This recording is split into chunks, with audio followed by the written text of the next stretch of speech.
Good afternoon. Welcome to our professional development session for today. We have the interactive piece for today is a Padlet, and the link to that Padlet.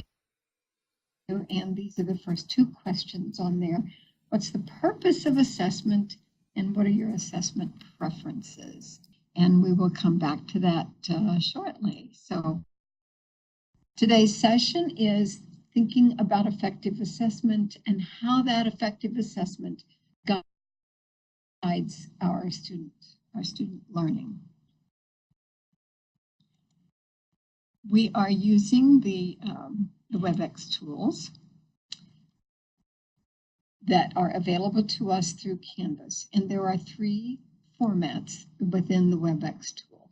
The meeting center is what you would use for small groups.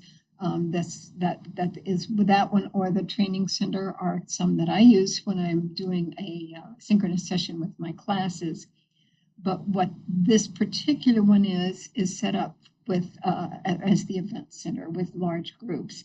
And so that said, there is a staff, a team in here who are helping us with that process. Our host today, our personal concierge, is Stephanie, and she is monitoring the chat room and will be taking your questions and your comments. As a presenter, I get to speak freely, and I will be sharing my screen. And as participants, you are able to chat with the other people in the session, and you will also be able to, if you wish to speak, you will need to click the little hand icon to raise your hand, and Stephanie will unmute you so that you can speak. And we encourage you to do that throughout, because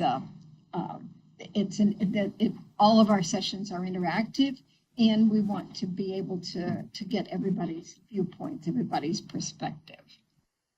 So welcome to our session for today. And so I'm going to take us out to the Padlet.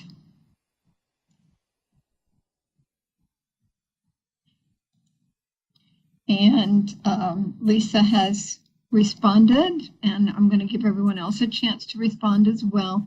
The purpose of assessment. In fact, Lisa, you want to unmute Lisa so she can share that with us?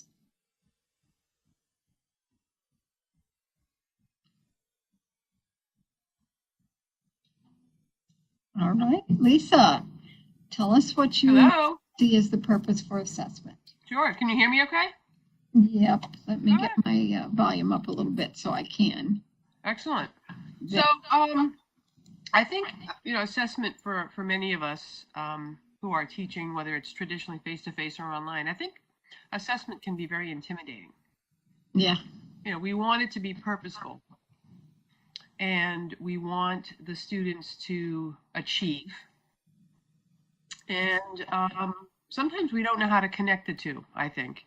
And so I sort of try to break it down for myself to the formative and the summative. So the two, I guess, pillars of assessment for me as an instructor. And the formative is really those quick dips into how the students are doing.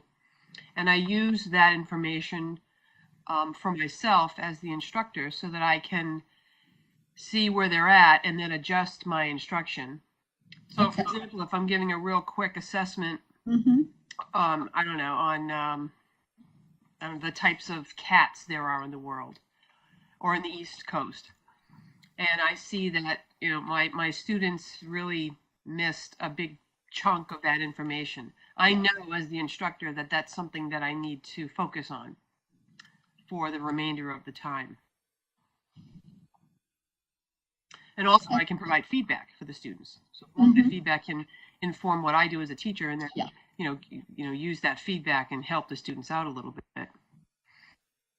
Because that all leads to the summative, which I sort of think of as the autopsy. I don't know, because you can't do anything at that point, Right. So I tell my students, look, the feedback, the formative feedback you get, that's like when you go to the doctor's office and you get your yearly exam, and he or she will say, you should do this or keep doing this or whatever. And it gives you a chance to make adjustments in your, your lifestyle. Correct. And then, unfortunately, the autopsy piece is sort of like, whoa, what did this person die of? And we kind of go in and we figure it out, and at that point, it's too late anyway. So yeah. I know it's a little morbid, but that's sort of how I think of it. Graphic though, you got the message across. I think so. Yeah. And then of course, I think assessment preferences. I like to have a toolbox of different styles of assessment so that I can use them as I need them, but based on where my students are at or what information I need to get regarding their progress. But that authentic piece is the connection piece to what they're learning in their profession or their soon-to-be profession. They're an emerging professional. So, what market plan or, type of SWOT analysis or whatever can I have them do to prepare them for, sort of like on the job for the workforce, and keep it personalized, because wherever the students are at, I need to be making adjustments, to the assessment, right? And then, of course, differentiated is sort of the same thing and one size does not fit all, and I know sometimes that can be a lot of work on our plates, but I think, and you don't have to differentiate every time, but it does help, when you can do it, it certainly helps. And that really speaks to the varied approach, different types of assessments. You can have the multiple choice. There's nothing wrong with that. But I don't believe that multiple choice gives us all the information we need to know about the student's progress. No, absolutely. And that sort of goes to part 3, which is I think students really well, hold off on that one. I will. That one. We'll come back. Although I can see that you feel like students feel the same thing too. So that's cool. I think so. Yeah. Yeah. Okay, so I'm going to invite the others who are joining us online to please go into the Padlet, and I think the link to it is posted in the chat room, because we will be coming back to it, and it's important to have your perspective on this. So now I'm going to go back to yes.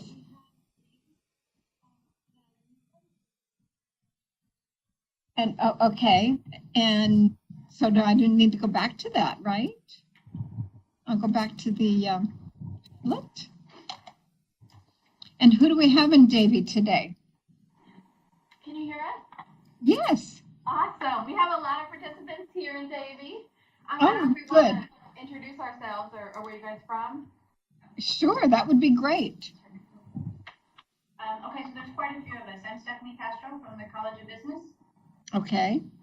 I am Jennifer Schneid, and I'm from Broward College's math department and CTEL department. That was Jennifer? Jennifer Schneid, and I work at Broward College in the math department and the CTEL department. Wonderful. Thank you. Thank you for joining us. Who else do you have with you, Nicole? Hi, I'm Michelle Levine. I'm the District Director of Faculty Development from CTEL at Broward College. Okay, great. Thank you, Michelle. We got like 6 more, so we're just gonna go around in circles. Go ahead. Super. That's wonderful. Sorry, go ahead one more time. Derek Bowden, Instructional Technology.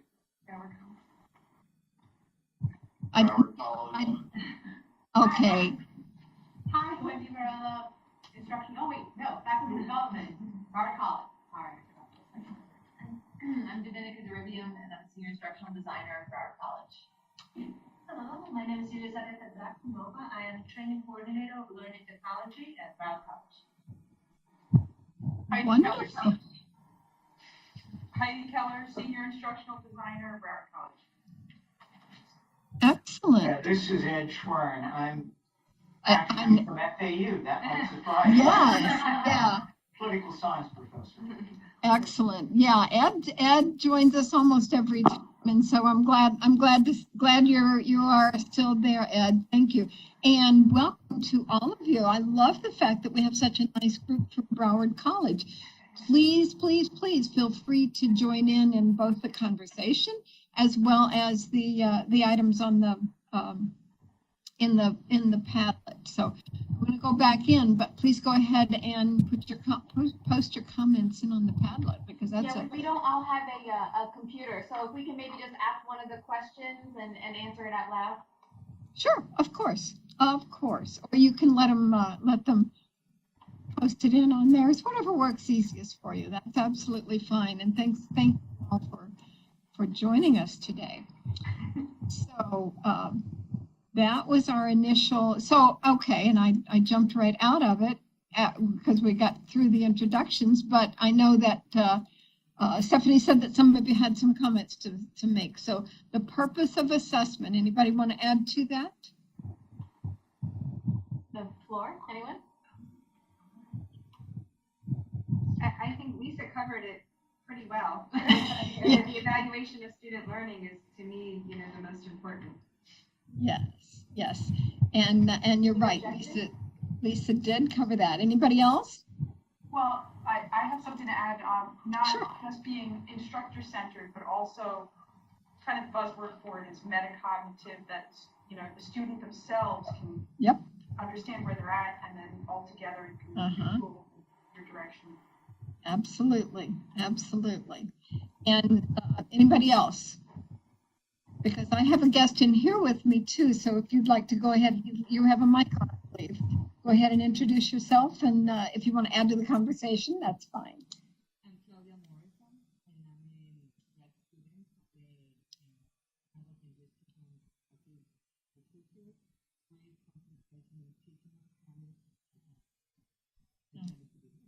All right, and we're delighted to have you as well. Thank you. All right, so we have a nice varied group here today. That's great. Thank you. All right, anybody else want to say anything before we can jump back into the rest of it? All right, thank you.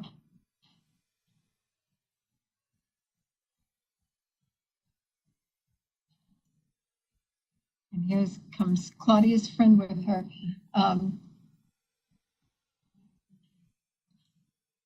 All right, so again, I'm going to invite you to open your mics, or let Stephanie open your mic if you wish. This is from some of the research that I have found. And so I'm inviting us to have a conversation here. Assessment in student learning. And for everyone who teaches, you know very well that the accuracy of these comments, as far as the students are concerned, their learning is based solely on what they're going to be assessed on. That's where they focus their time. One of the articles said something that less than 10% of their time is spent on non-assessed academic work. That's a pretty impressive statistic, I think. And then the quote from the author of this article: assessment defines what students regard as important, how they spend their time, and I thought this was really insightful, how they come to see themselves as students. So what they do in those assessments is how they perceive themselves as students. Again, it takes us back to the importance of those assessment pieces and a couple of the key things that we'll talk about in a few minutes. So, bottom line here for us, if we want to change student learning, and there's a huge movement in higher ed right now about changing our focus for student learning. If we want to change student learning, then change the method of assessment. Anybody want to make any comments for that? All right. So our challenge as instructors is to meet in the middle there for the learning. We have goals that we want the students to accomplish, but the students also have goals, and our ultimate goal has to do with the learning. And as we saw earlier, their goal has to do with, or to a certain extent, how am I going to be tested? So let's. Can you hear us, Judy? Can you hear us? Yes, absolutely. Thanks, Can you Nicole. go back 2 slides? We had just one comment. Of course. No, are you sure? Never mind, Okay, never mind. Continue. Okay, thank you. I love having you in there. I mean, we really managed to stay connected here. Thank you. Okay. So one of some interesting stuff that I've found, the term assessment comes from the Latin meaning sit down beside. Is that what we usually think of as assessments? Not so much, or at least it has not been. Sit down beside, so that we are guiding them through that learning process. And of course, that always begins with our educational values, and it's goal-oriented. What is it we want our students to know by the end of this session? And it focuses on student learning, focuses on how they are learning, not grading, but learning. And assessments typically should have a clear, specific link to the goals, the objectives, the outcomes. And this goes back to backward design and the Wiggins and McTighe understanding by design, where you determine what it is you want them to come away with, and then design the assessments as well as the teaching based on those outcomes. So it's an assessment, as Lisa mentioned in our comments on the Padlet, it's ongoing. And the goal is to improve their student learning. It's not until we get to that last one that we say, well, did it work? If not, I guess we lost that one, huh?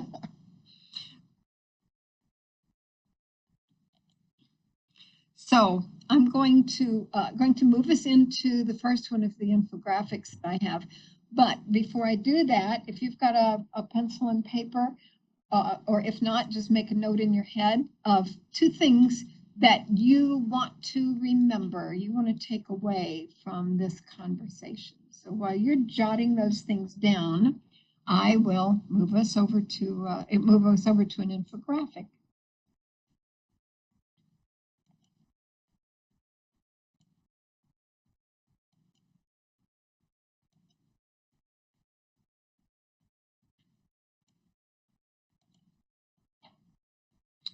And I need to move this because it's in their way, right? Okay.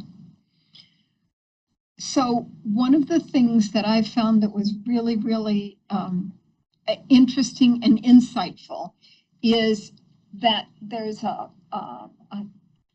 relationships, strong relationships between assessments, effective learning, and the feedback that comes from those assessments.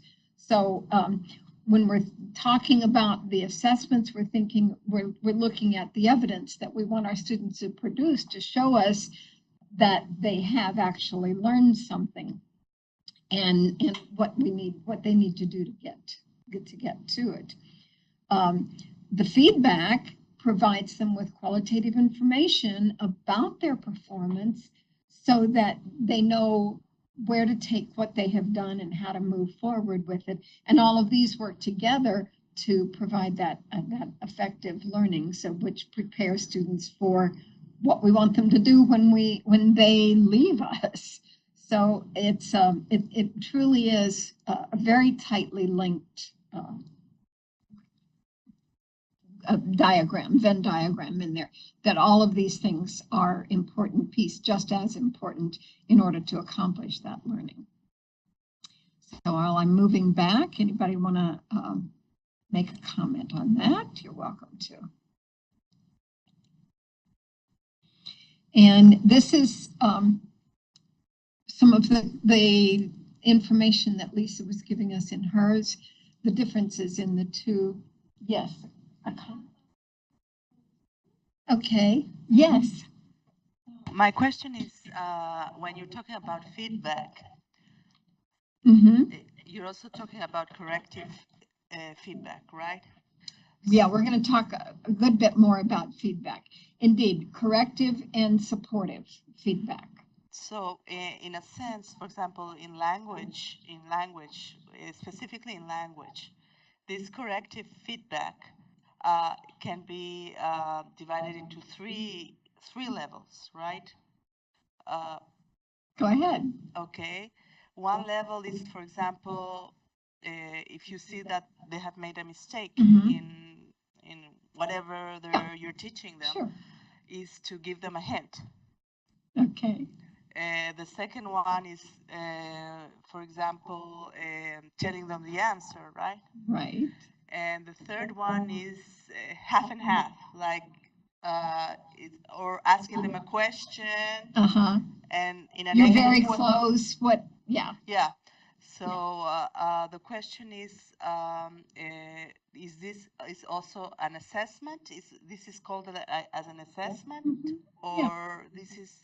Yeah. That's a part of the assessment, a part of the formative type of assessment that guides them into what they need to do next in order to, like you say, corrective, in order to move themselves further on the road for their own learning. Yeah, but the result of this assessment, that would be, for example, if you're assessing, for example, in an oral exam, that you want. So, what would be your note or your qualification for that, for your grade for that? Well, that would depend on how you have the oral exam set up to grade, how you are assessing. And presumably, even for an oral exam, you would have a rubric of some sort so that you can give them those feedbacks. And we're talking about rubrics more as well, so that you can give them information that's going to let them know what they have accomplished and what else they need to do to move forward. But it would depend on how you are assessing those oral exams. But for example, I have another question. Sorry for sure, not at all. Questioning so many. This is an interactive session, and I'm delighted that you're sharing. So, for example, if someone gets to the answer directly, and someone gets to the answer by you helping them, so how would you compare these two grades? This is what I'm saying. How would you assess the two of them? I wouldn't compare them. You wouldn't compare them. No. If they got to the goal. If they get to the correct answer, however we get there, whatever it takes to get us there. And that's kind of the, Lisa also was mentioning differentiated instruction. And that would be an example of that. Each one of them has brought something different to their learning, to where they are. You're referring to language, and you may have someone who the language has been spoken in the home, and another one, I'll use me as an example, just going into it. So I would need a whole lot more support than someone who is used to having it in the home. But if I get there, then I've accomplished it as well. Okay. So does that help? Yeah. Okay. Thank you. Great questions. Make me think. Yes. Okay.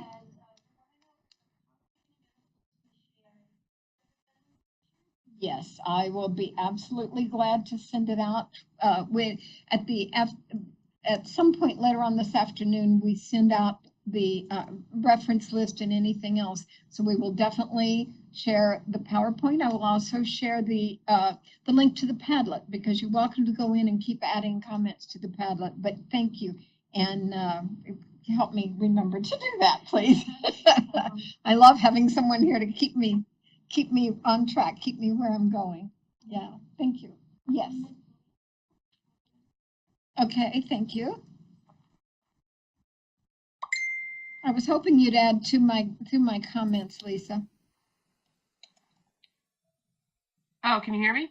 Yes, ma'am. Oh, well, I really liked that conversation, and one of the things that I thought of was what we do once we see where the students are at. So you have one student who clearly has mastered, and then you have another student who still has gaps in learning. Right. And I think, it's sort of like thinking now the next step. What can I do beyond the instructor? What can I do beyond that assessment for both of those types of students? And the one who met the mark right away, well, that's the one that you can enrich, right? Yes. So you can get them to dig a little bit deeper and raise the bar and the challenges. And the other one, you're still raising the bar, but maybe it's tweaking the next step that you do for that student. Correct. You know, Yeah. maybe there's an instructional strategy you can use to help them. But that's just where my mind went. Yeah. Good conversation, really good conversation. Yeah, excellent conversation. And it's while the context was a language lesson, it applies in almost anything. Anything that is, you know, you're going to have varying degrees of proficiency when the students walk in the door that first day. And so it's a matter of building on that and helping them develop and helping them figuring out with them where they need to go to get where they need to be and get in order to accomplish, again, the student learning. So so that's that is part of that whole formative assessment piece. And formative means for learning, where summative is of the learning, or as Lisa said, the postmortem.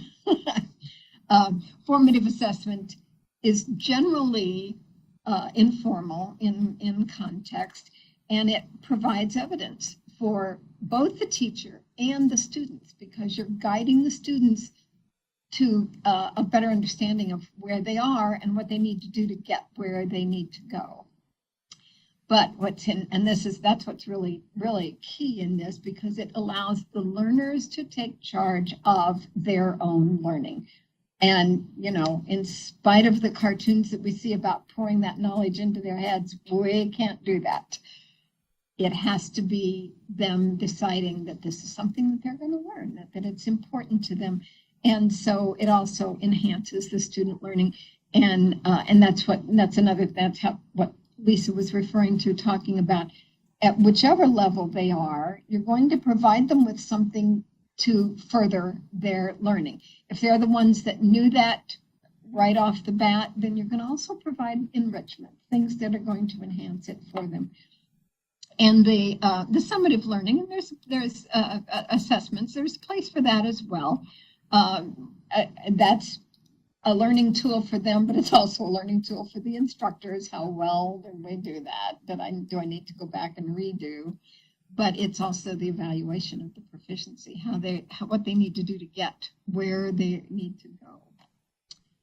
Excellent. Any other comments? And thank you for that. Great conversation. Thank you. Was that a yes? No. Okay. Gotcha. All right.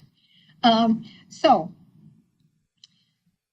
how about some ideas, some thoughts about what we can do to facilitate the effective assessment strategies for our online students? So now we're shifting, not shifting, but we're going to put a focus on our online students. What can we do to facilitate strategies for our online? And this, I do not have a Padlet, and I don't have another slide. I'm just going to let you open up and speak up.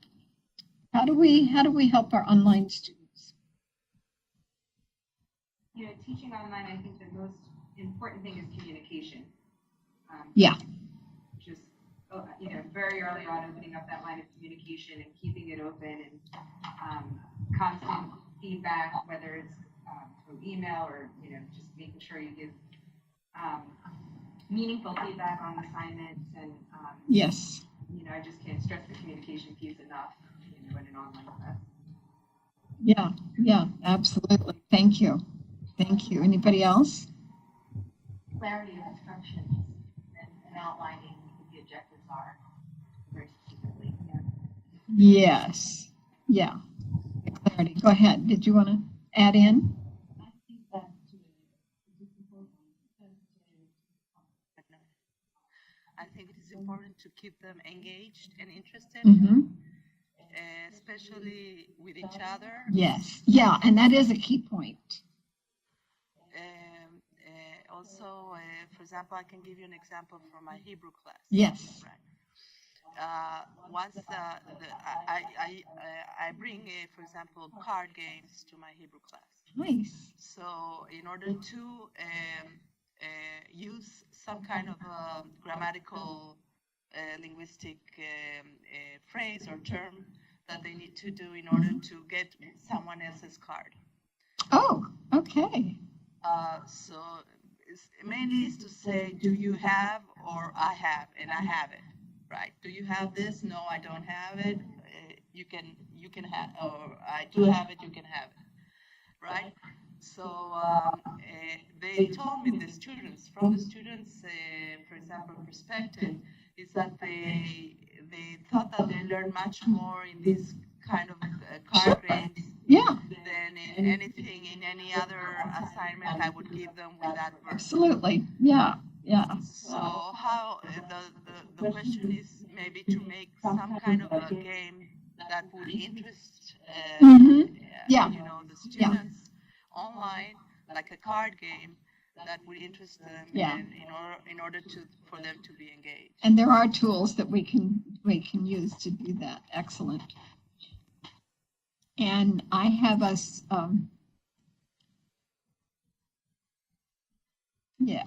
so there are as we've alluded to before, a couple of key components for effective assessment, especially online, but with any. And one is was the use of rubrics.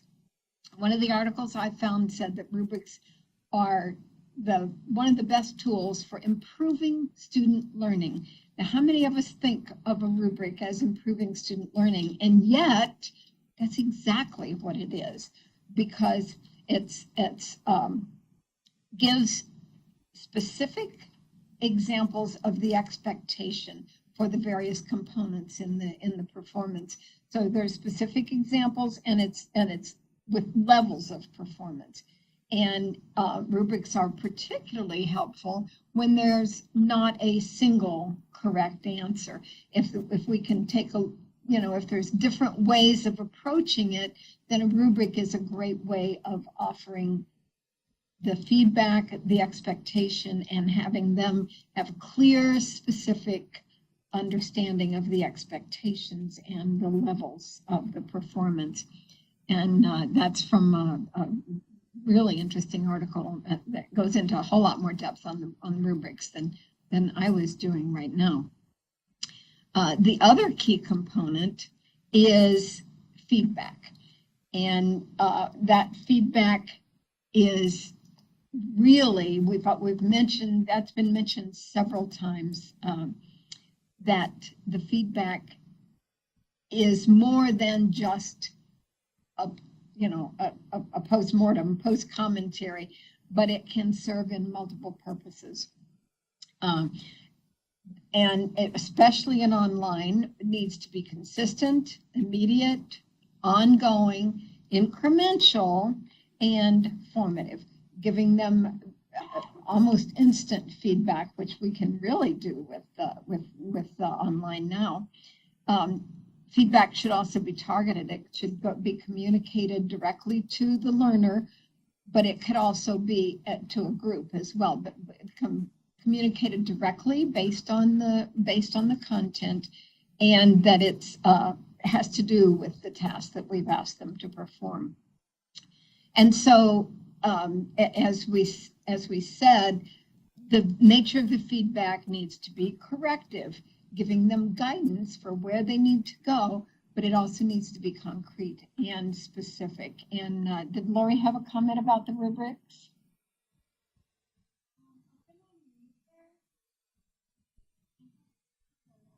Yeah, well, I saw she had a message, but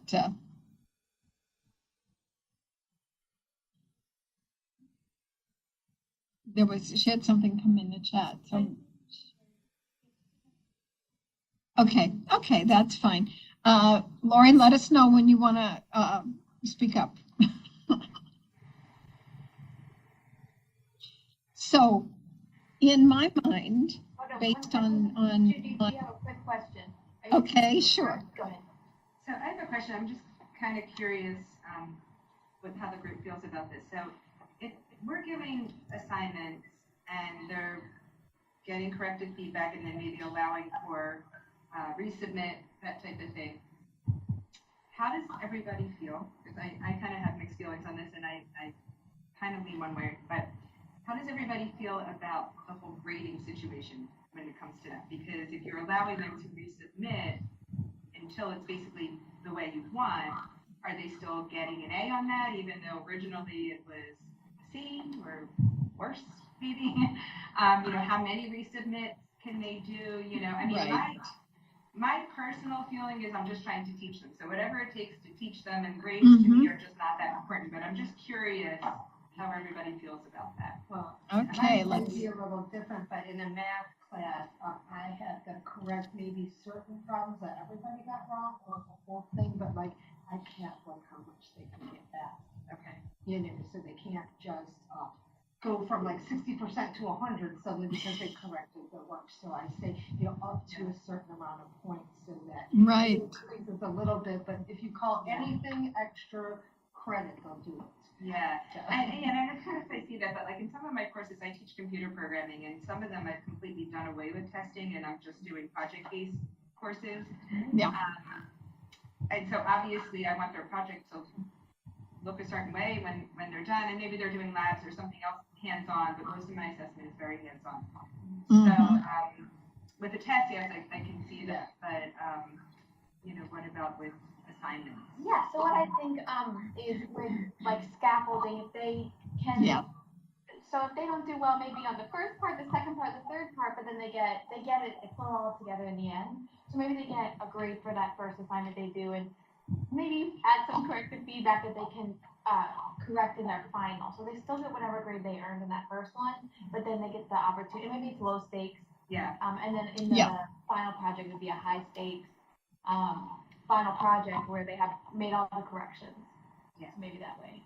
Yeah, excellent. I'm gonna move the microphone. As a student speaking, oh, thank you. Just as a student, this is Jay, by the way. My favorite classes have always been English, where I am able to turn in a rough draft, get feedback, and then receive a final draft grade, which is 2 grades. I still keep that original rough draft grade in the process, but I get feedback where I need to improve, what I need to work on, and then I'm allowed to act on it. And it's always helpful. It's always great to get that feedback and then be allowed to work on it. Like, it gives me a chance to utilize that information rather than just carry it and dump it into the next project or not. Yeah. Sure. Thank you. And Jade, I will let you know from an instructor's perspective, try to say that 3 times, that it makes me very pleased to hear a student saying that they do like to receive the feedback on that rough draft and know what they have to do to make those corrections. That you have just thrilled instructors' hearts all over this campus. Thank you. I just wanted to comment, Dominica, that the assignments towards the beginning of the semester, I would give multiple opportunities for the students to resubmit, because then you're building the culture of what your expectations are. And going forward, raise the stakes of the exam, or not the exam, but the paper of the assignment, and not, at that point, they've already raised the bar, they're rise to your level. So that's fine. She says All right. Yeah. So I just want to point out that there's also a dichotomy between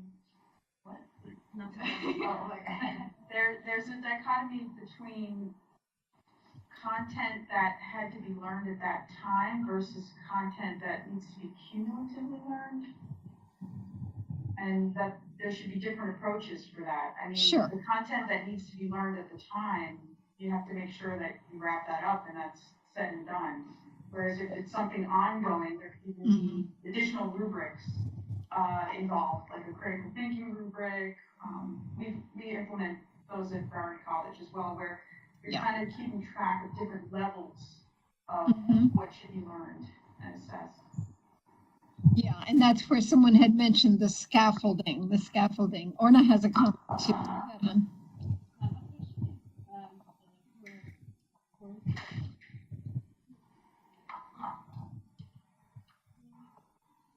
Okay, great. Excellent. Thank you, Orna, and then Lisa. Thank you. Okay, so my question is, for the person that does get it, that it's not being corrected so much, how do you enrich it for him? I mean, if the goal is a certain assignment, right? Yeah. And he got it at the first time. And I heard here that that kind of a student needs to be enriched. How would you do that?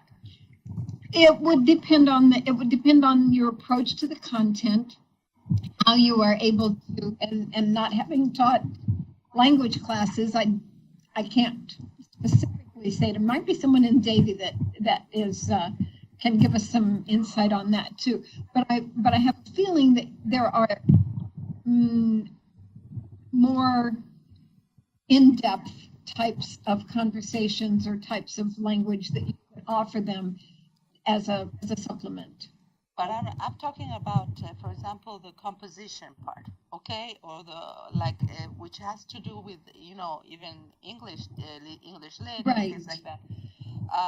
So if a person doesn't have any kind of corrections that I have corrected, how can I enrich a person that got an A at the first time for his essay? I'm asking for all kinds of essays in history and literature. Yeah. Well, on an essay, I don't know that you would necessarily do an enrichment. The opportunity to rewrite doesn't take the other students above that A. It simply gives them the guidance to get to that. I don't know that on an essay you would, but anybody else have any comments they want to add to that?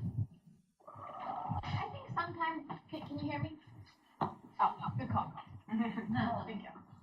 I think sometimes maybe if they're interested in the topic or they seem to be writing a lot about it, maybe inviting them to do research on whatever that topic was or something like that. Maybe going a little further into the critical thinking, maybe not so much of the writing components, but if you're interested in this area, go ahead and research this. Here are some articles on that to give them that feedback. In a sense. Mm-hmm. You might also, I was just thinking, for somebody who already did very well, to encourage them to enter some type of writing competition or something that would even have them take it up to the next level or be reviewed by some others that are outside of the classroom. For a very good student like that who's already demonstrating such proficiency, that might really motivate them to improve their writing or whatever they're doing. Yeah. Excellent, thank you. And I know we have, Lisa has a comment to make, and then Claudia, and I want to be respectful of your time. We're going to kind of wrap things up after that. So Lisa? Yeah, so, I'm all about providing opportunities for students to grow. And, I subscribe to a growth mindset, and I hear that many of us today do. But I also think it's important for us to make sure that the students, when we're letting them redo something, when we are empowering them to go beyond the general expectations of any assessment, it's important that they take control, right? So I'm all about limiting how many times a student can redo an assignment. Yeah. Only because it could go on, it could be endless. Yes. And unfortunately, you don't just have one or two students in your class.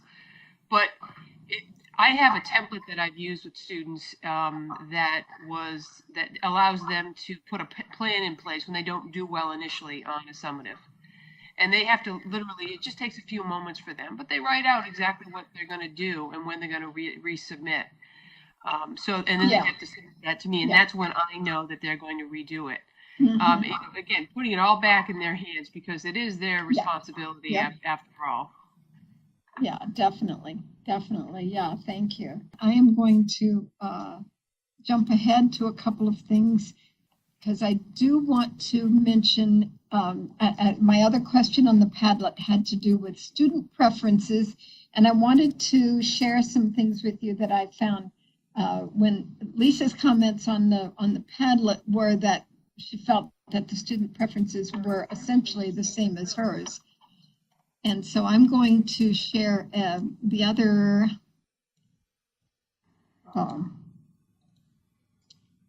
piece that I have on the student preferences of the types of assessment strategies. And this was,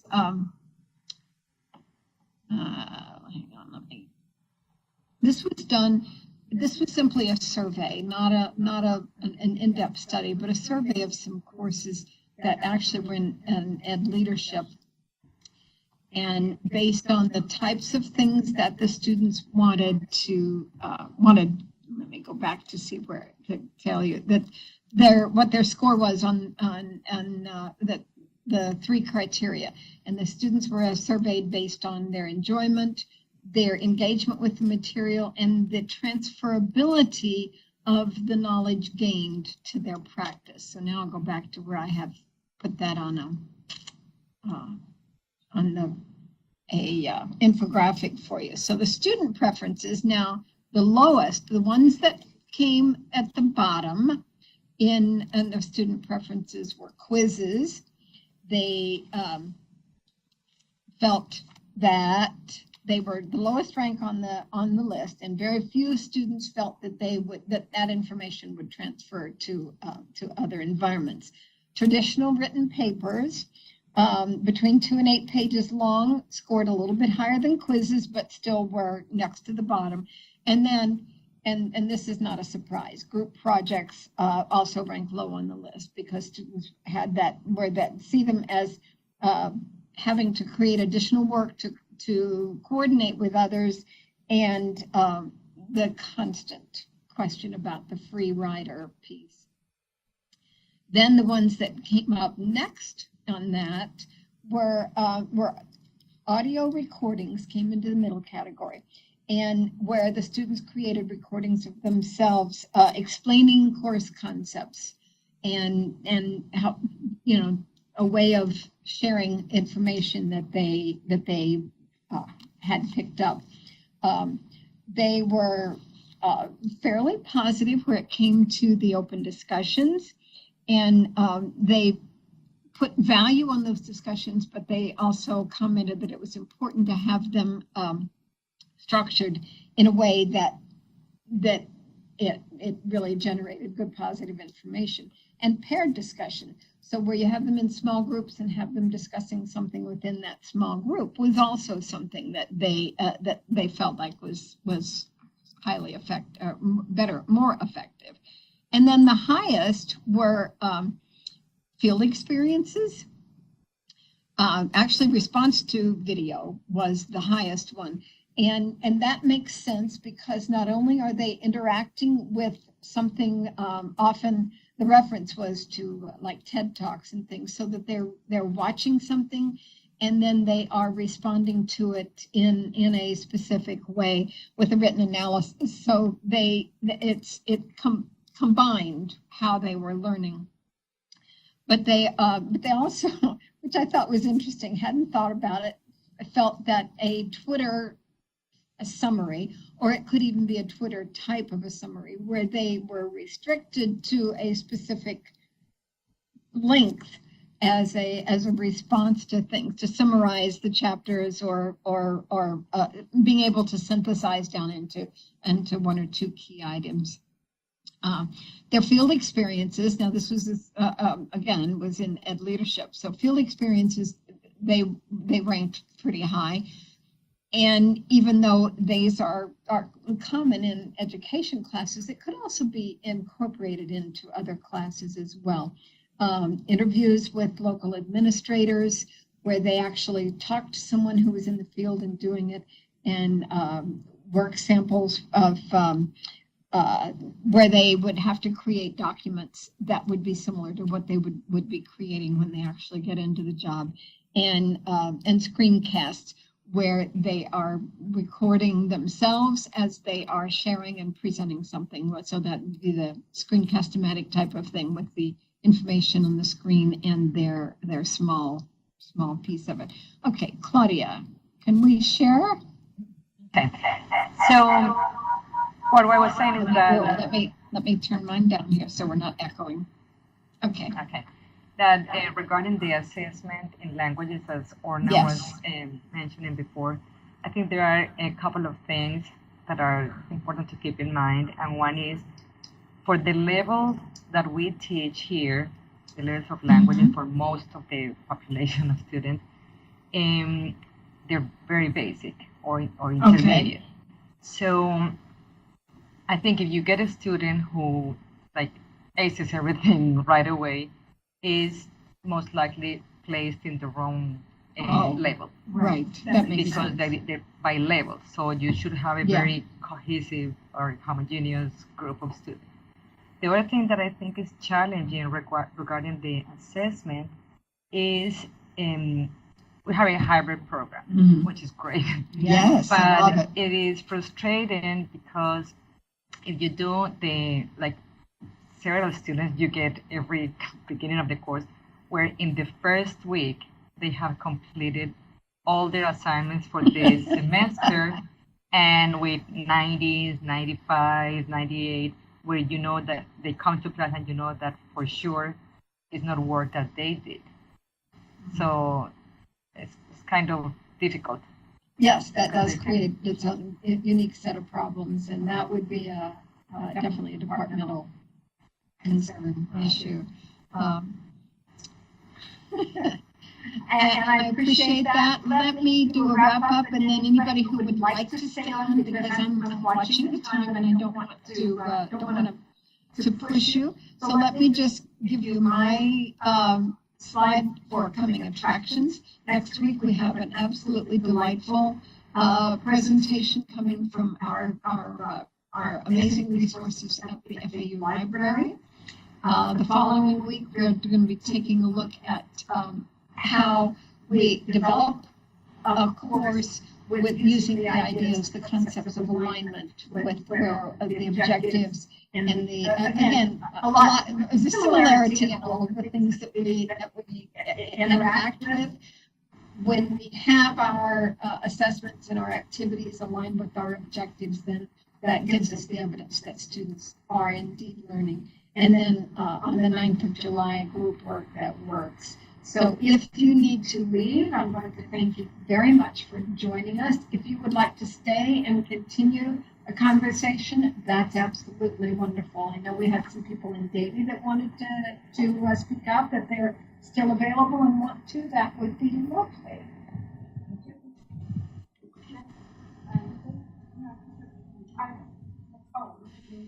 Are we still interested in sharing? Yeah, I have to go, but I just want to say thank you for having us focus on assessments and not just, it's very easy to let the publishers take the wheel and, you know, people to go on autopilot, but to really think about course design and what different types of assessments are involved and to have that proactive approach is very important. So thank you. Yeah, and where the object is not the grade, but the learning. And that truly is what it's all about. Thank you. Thank you for joining us. Thank you. Thanks so much. Thanks to everyone. Anybody else? I saw a thank you from Lisa. Thank you for hanging in with us and sharing. All of you.